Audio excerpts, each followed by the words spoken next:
आज આપણે બનાવશું બ્લાઉઝના લટકન।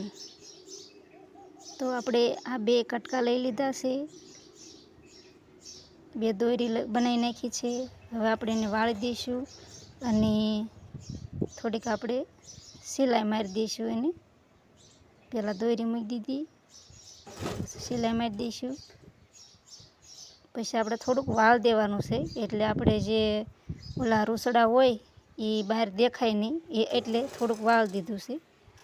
પછી એને સિલાઈ ઉપર મારી દેવાની। પછી વધારાનું કપડું કાપી નાખવાનું। પછી એને આપણે આવી રીતે સરસ મજાની ડિઝાઇન પડી જાય, રૂસડા ન દેખાય। તો આપણે એક લટકણ તૈયાર થઈ ગયું, બે તૈયાર થઈ ગયા છે। તો સરસ મજાની આપણી દોરી તૈયાર થઈ ગઈ છે લટકણવાળી।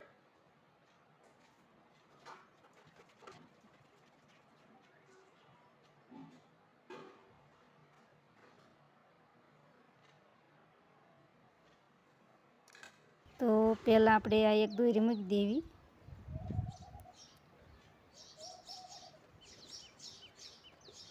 આ રીતે સિલાઈ મારી દેવાની।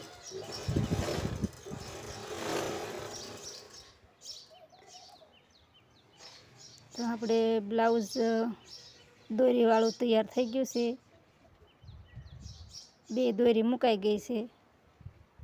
તમને પહેલાં વિડીયોમાં આ બ્લાઉઝ સીવું ત્યારે તમને દોરી મૂકવાનો વિડીયો તમને નહોતો દેખાડ્યો, એટલે મેં આ શોર્ટ વિડીયો બનાવ્યો છે। તો આપણું બ્લાઉઝ બનીને તૈયાર થઈ ગયું છે। વિડીયો ગમે તો લાઈક, શેર, સબસ્ક્રાઈબ કરી દેજો।